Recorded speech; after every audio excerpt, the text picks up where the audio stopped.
बघा बघा, या टॉवरमुळे आपल्या गावात शिक्षण, शेती, आरोग्य, व्यवहार सगळ्या गोष्टी ऑनलाईन करता येणार आहेत बरं का. सरकारकडून परवानगी मिळाली आणि 2 दिवसांत पूर्ण काम होणार आहे. हा, आता गाव इंटरनेट युगात पाऊल ठेवणार आहे. त्यावर लावा बाबा आता.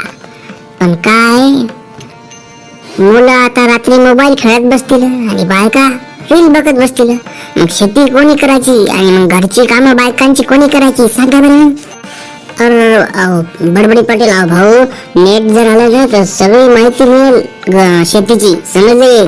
काय माहिती मिळून तरी काय होणार आहे आता. माहिती मिळाली तरी पण करणार कोण शेती. पोरं तर नुसते पबजी खेळत बसतील. काय रे राणा, मग ही लोखंडी भट्टी तयार झाल्यावर याच्यावर कुकर ठेवायचं काय मग? आणि मग 1 वाटी डाळ आणि 1 वाटी भात टाकून देऊ. मस्त सुगंध पसरेल बघ. अरे बाप्पा, कशाला जुटून आणले इकडे पांडू काका. आता तर लवकर ब्लॉग होते आपला.